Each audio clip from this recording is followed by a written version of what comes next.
El 17 de noviembre de 1926, en la ciudad de Villajoyosa, provincia de Alicante, España, la señorita María Josefina Plaguerra Galvani, de 17 años de edad, oriunda de Islas Canarias, España, luego de recibir el poder correspondiente, concurre a la oficina del registro civil a fin de oficializar la ceremonia que le permite concretar el vínculo matrimonial que sería determinante en su vida. Pese a la diferencia de edad y cierto recelo de su familia, se casa con el ceramista paraguayo de 36 años, don Andrés Campos Cervera.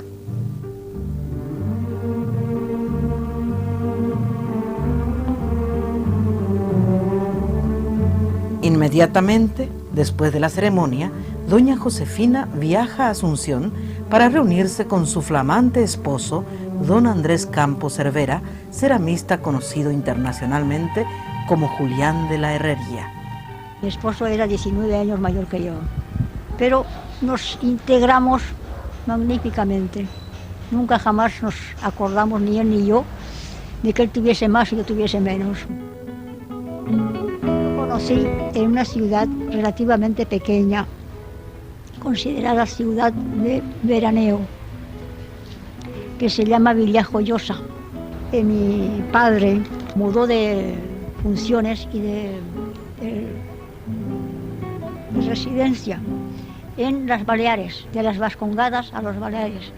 Entonces no quiso llevarnos con él, porque era una residencia por un tiempo limitado de un año o eso, y yo tenía que perder una cantidad de ventajas y eso para mis trabajos, de preparación de derecho.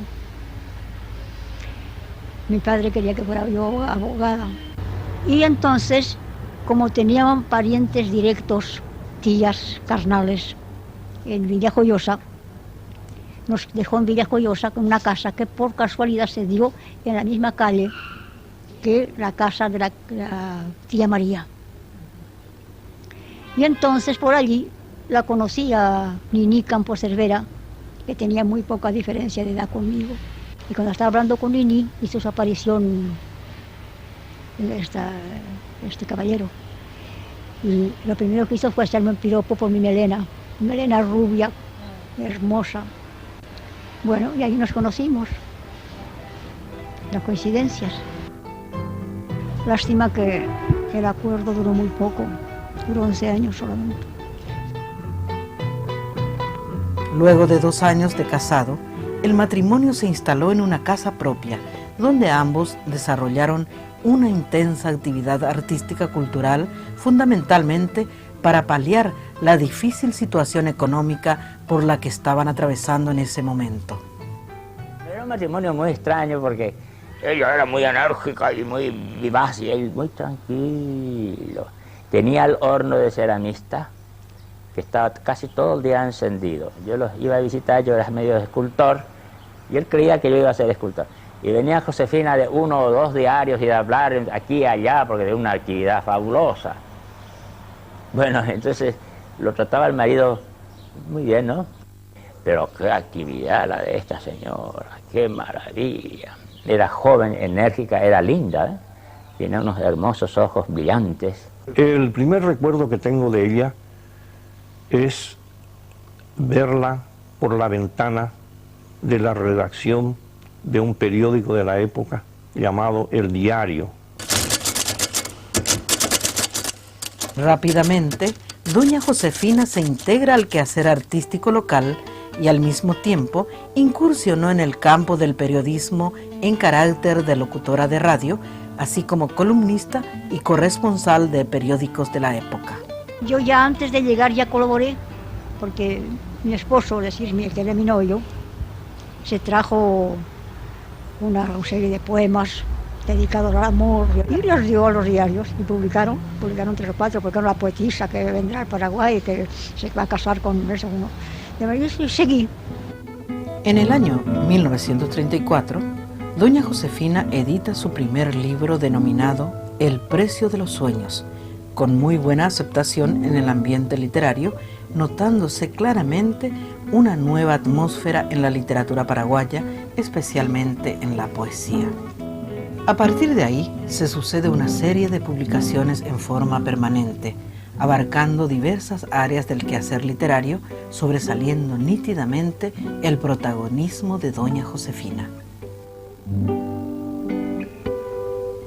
Y yo llegué acá y firmé los 2 o 3 primeros poemas que se publicaron. Josefina de Campos Cervera. Y allá vino mi esposo y me dijo, Mimi, me llamaba Mimi, yo no tengo la culpa de que tú escribas. Firma con tu nombre nada más. Los versos son tuyos, yo no soy nadie de ellos. Y firmé con mi nombre y es un escándalo. ¿Quién sabe si es casado?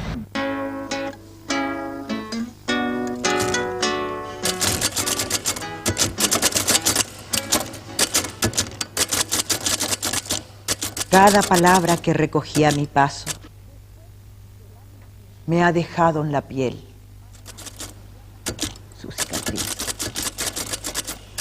Palabra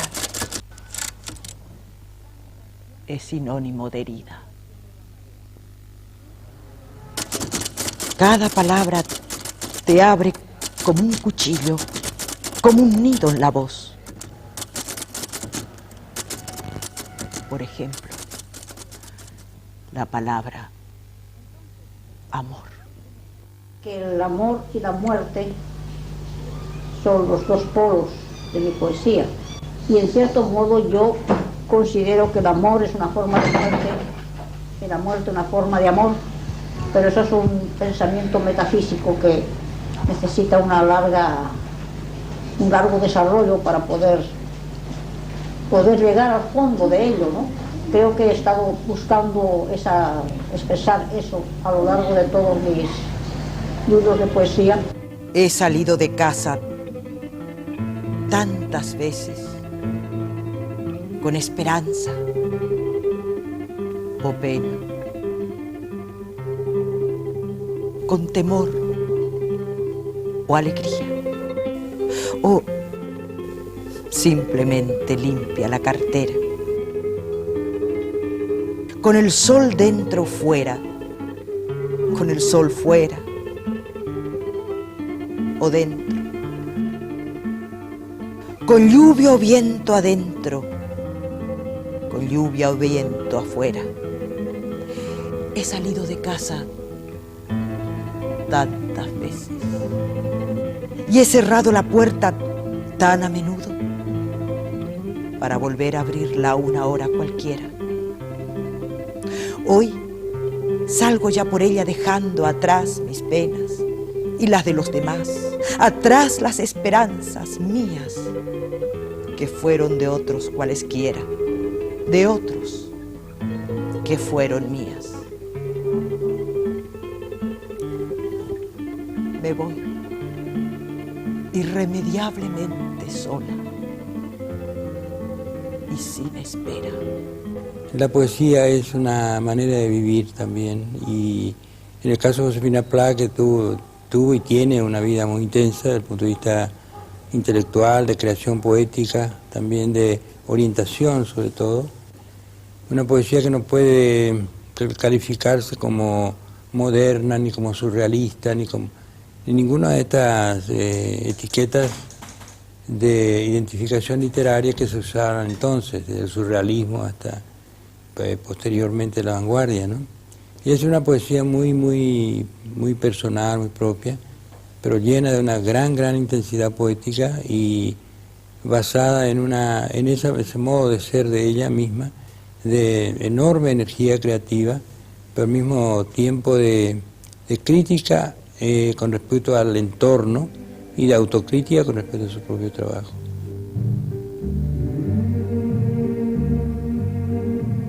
Bueno, ella abrió realmente no una brecha, pero trazó una frontera entre lo que podía denominarse la poesía tradicional, sobre todo la poesía hecha por mujeres.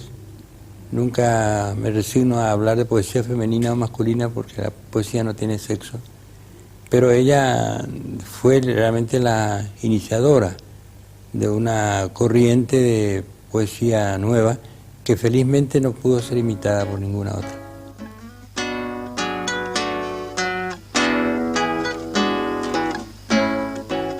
Doña Josefina desarrolla una labor admirable resaltando su estilo que podría considerarse agresivo, dado su espíritu luchador basado en una fuerte personalidad. Ella tenía un espíritu formador, una crítica bastante severa para la época, ¿verdad? Con ella realmente empiezan los poetas posteriores ya a sabiendas de que eran observados por ella. Quien más, quien menos, le debe a ella los primeros pinitos, los posteriores, ¿verdad? Ella verdaderamente escribió el credo de la nueva literatura. Una poesía más auténtica en el sentido de que allí están las cosas y el artista quiere representarlas, pero no de una manera convencional, sino de una manera auténtica.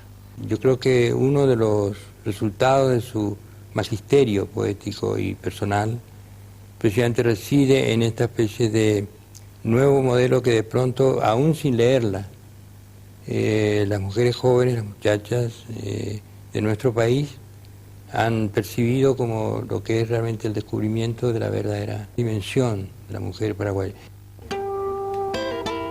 Un cerrarse de puertas a derecha e izquierda, un cerrarse de puertas silenciosas siempre a destiempo, siempre un poco antes o un momento demasiado tarde, hasta que solo queda abierta una, la única puntual, la única oscura, la única sin paisaje y sin mirada.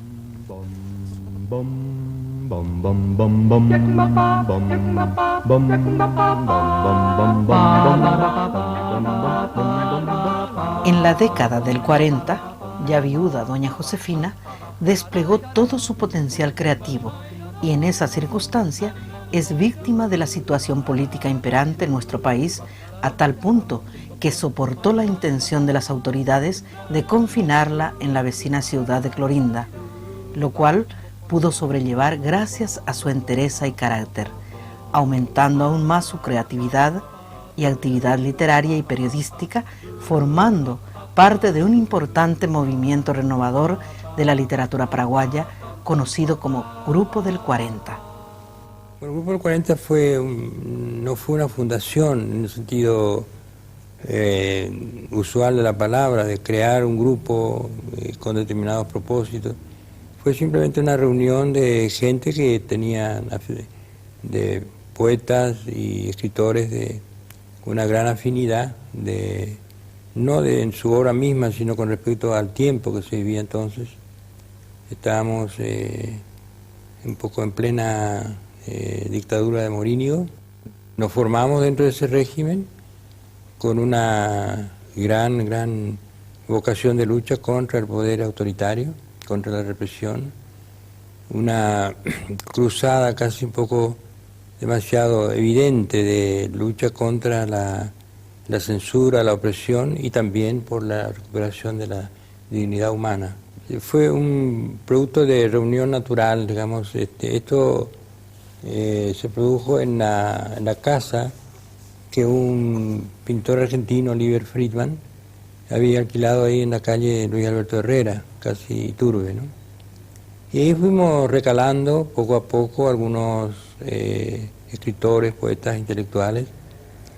El primero de ellos fue con Oliver Friedman, Eric Campos Cervera, sobrino de doña Josefina Pla. Después vino también Sila Godoy, que empezaba por entonces a terminar sus estudios de guitarra, y éramos pocos en realidad. También Oscar Ferreiro, que era colaborador de Eric Campos Cervera en los trabajos de topografía, ¿no? La presencia de Josefina estuvo planeando siempre en este grupo porque era la maestra indiscutible de todos nosotros. Y después vino, bueno, el último quizás que se incorporó a ese grupo fue Elvio Romero.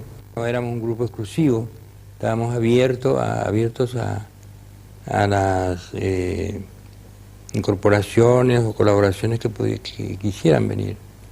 Nuestro principal objetivo era precisamente abrir el horizonte cultural y en este caso poético a los más jóvenes. Así vino, por ejemplo, Ezequiel González Alsina y el caso de Hugo Rodríguez Alcalá, amigo de todos nosotros. El núcleo de esta formación circunstancial de este grupo es no pactado, no convenido, por agregación, digamos. El gran núcleo es Josefina, con gran vocación de maestra y creadora también, ¿verdad? Su maestría ejerce después de la Revolución del 47, cuando ella quedó, casi todos fuimos al exterior como consecuencia de la guerra. Quedaron muy pocos y ella llenó el vacío, ¿verdad? Y ayudó a los jóvenes con su consejo y con su ejemplo. Y surgieron muchos, es la generación que se llama, no, esa sí ya es una generación, es la primera, la del 50. En la década del 50 surgieron entonces varios poetas y escritores que podrían considerarse discípulos suyos, no solo por haber sido sus alumnos, sino por continuar con el estilo literario creado por ella. Yo había escrito algunos poemas, incluso había obtenido algunos premios en la Academia Literaria de San José. Y, como le voy a decir, le llegué a mostrar a doña Josefina, y doña Josefina me dijo que el lenguaje poético no encajaba, que si esos poemas hubieran sido escritos en el siglo anterior podían tener alguna acogida. Y entonces yo le pregunté, ¿y para qué sirve este tipo, para qué sirve entonces un trabajo así? Y me dijo, ¿y para quemarme? O sea que ella era una mujer así, de una franqueza total y frontal. De modo que posteriormente, cuando ella me dio las claves de la poesía moderna, y cuando le empezó a gustar lo que yo escribía, tenía la sensación de estar apoyado con total sinceridad. Ella enseñaba muy fácilmente qué era el lenguaje, cómo se accedía al lenguaje poético moderno. Ella decía, lo que no debe hacer el poeta es repetir. Por ejemplo, decir la blanca espuma es un verdadero disparate, porque todo el mundo ya dijo la blanca espuma. Hay que buscar a la espuma una nueva cualidad. Por ejemplo, decir la blanda espuma o algo por el estilo. A doña Josefina la conozco hace más de 35 años. Yo pertenezco a la Asociación de la Mujer Española, de la que ella también es miembro. Cada vez que tenía que comunicarse con alguien de la Asociación de la Mujer Española, me llamaba a mí. Así fue como empecé a ir a su casa. Ella siempre me regañaba porque yo no llegaba a escribir, no llegaba a concretar mi libro. Yo escribía, pero no llegaba a publicar un libro. Y me decía, cuando seas mayor, porque los primeros 30 años de una persona que quiere escribir son nada más que para reunir materiales. Descreo de los genios, me decía. El genio se hace, con el genio no se nace. Hay que trabajar duro, hay que estudiar mucho, hay que leer mucho y romper muchos papeles. Entonces siempre yo estaba con un temor de publicar, de escribir, ¿verdad? Pero ella siempre me incitaba a ello.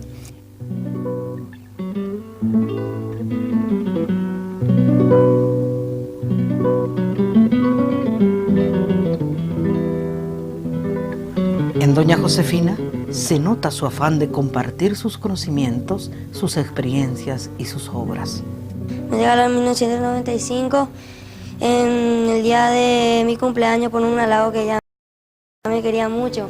Siempre me conocen por mi abuela porque suelo decir mi nombre y me siento halagado porque soy nieta de doña Josefina, una señora muy importante, una escritora más famosa del Paraguay.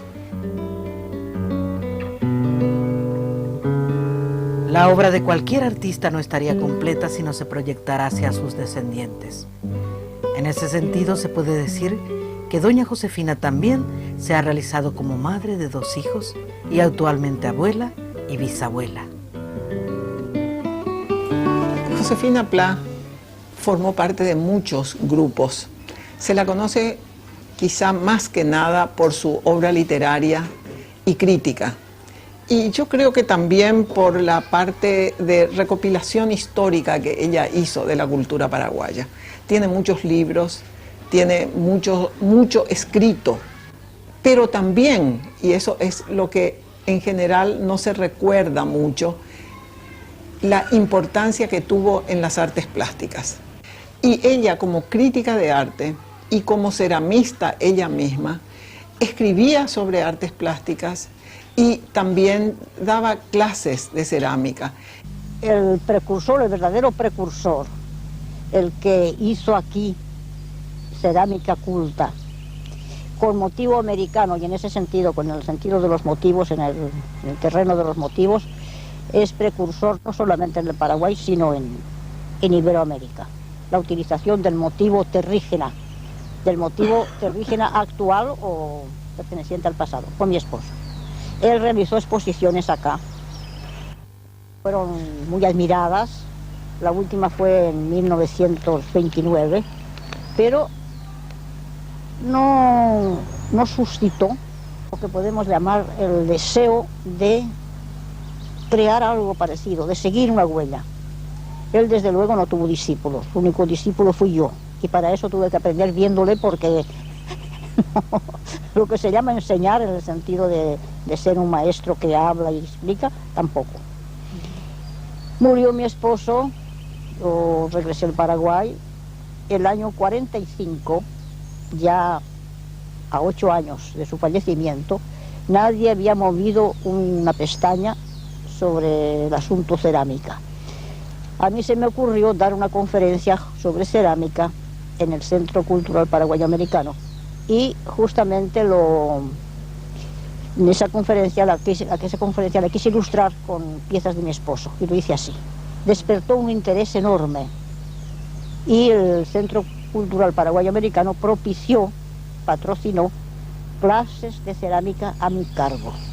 Esas clases de cerámica comenzaron en 1946 y terminaron en 1952.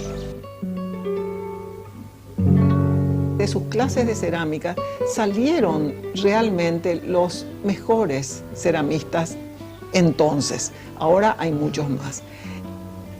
En ese tema de la crítica de arte fue como Josefina formó con todos nosotros, los del Grupo Arte Nuevo, ese grupo que abrió las puertas para que el arte paraguayo cambiara. En ese momento el arte paraguayo estaba detenido en el posimpresionismo y en el academicismo. Solamente se pintaba cosas lindas, digamos, lindos paisajes, talleres florecidos, pero el mundo había cambiado. Estábamos ya en los años 50 y el impresionismo revolucionó al arte a mediados del siglo pasado. El Grupo Arte Nuevo se formó acá en 1953-54. La fecha no es difícil de recordar. Cuando empezó la dictadura comenzó el Grupo Arte Nuevo. Sin embargo, no se daban cuenta de que éramos una revolución, éramos un cambio. La innovadora creatividad de doña Josefina no pudo estar ajena a otro tipo de manifestaciones artísticas literarias como lo es el Teatro Nacional. El aporte de doña Josefina Pla al teatro paraguayo es sin duda alguna fundamental, como es toda la tarea de doña Josefina, no solo desde el punto de vista de dramaturga, ya que tiene varias obras escritas para el teatro, una de las cuales, Historia de un número, vamos a ver dentro de un momento algunas pequeñas escenas. La labor de doña Josefina como historiadora del teatro paraguayo es una de sus, para mi criterio, una de las partes fundamentales de su tarea. Todo ese trabajo de recopilación de la historia de nuestro teatro, publicada por la Universidad Católica, es sin duda un aporte importantísimo a la historia de la cultura del país. Aparte, el trabajo que doña Josefina realizó desde la prensa con su labor como crítica de teatro, ha sido verdaderamente clases de teatro dadas por la gran maestra, que ha servido de orientación a generaciones de actores para mejorar su tarea en las tablas. Por otra parte, no podemos olvidar su participación como fundadora y maestra de la Escuela de Arte Escénico en sus comienzos. Conjuntamente con don Roque Centurión Miranda, doña Josefina realizó una tarea de formación actoral realmente importante, y gracias a eso generaciones de actores han surgido con una formación integral realmente sólida. Creo que las nuevas generaciones de actores que no conocen directamente el trabajo de doña Josefina tendrían que nutrirse en esos libros estupendos de la historia del teatro y en las críticas de teatro escritas por doña Josefina Pla. ¿Es suya esta flor, señorita? ¿Cuál? Esta. Ah, sí, se me había caído. Sírvase. Por nada del mundo me gustaría privarla de ella. Gracias. Una de las obras más importantes de doña Josefina, y quizá una de las más representadas, sea Historia de un número. La primera escena de la obra, protagonizada por Juan Carlos Cañete y por Patricia Macera. Sobre todo el aire. Es cierto. ¿Le gustan las nubes? Horriblemente. Ah, disculpe. No quise decir eso. Lo que quería decir es sí, que... Sí, ya sé cómo pasan esos. Uno quiere decir una cosa y dice otra. Eso mismo. ¿Y a usted?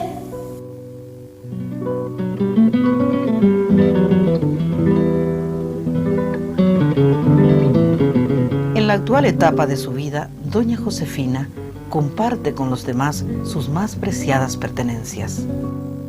La idea de la creación de este museo Julián de la Herrería parte de la propuesta realizada por la propia doña Josefina Pla. Esta propuesta fue realmente un regalo para el Centro Cultural Español, ya que qué mejor que lugar para albergar esta magnífica colección, que un lugar que representó desde su creación en 1976, un lugar de hermanamiento y de relacionamiento cultural entre España y Paraguay, y ser Josefina Pla la española y paraguaya más universal, y por lo tanto, como decía, fue un gran honor. Esta donación que realizó doña Josefina Pla al Estado español forma parte de la creación de Julián de la Herrería durante su periodo español en la década del 30.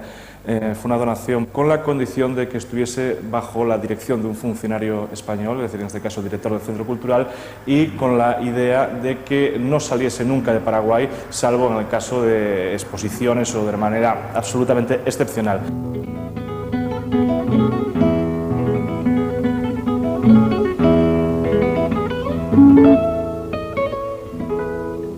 Asimismo, doña Josefina consideró conveniente que su biblioteca particular sea utilizada para la formación de la juventud universitaria de nuestro país, por lo cual se dio en donación sus libros a la Universidad Católica.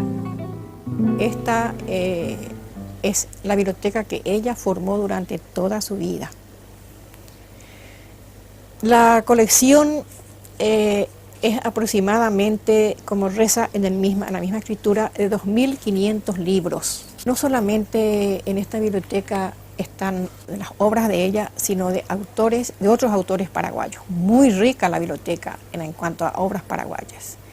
Y también la de obras de autores extranjeros, que en el campo del arte, de todo. Doña Josefina Pla leía de todo. Doña Josefina Pla ha dedicado toda su vida al quehacer artístico literario. Española de nacimiento y paraguaya por adopción, se destaca como poeta, escritora, periodista, ceramista, artista plástica, en un nivel inédito en nuestro país que puede considerarse afortunado de haberla cobijado en su seno.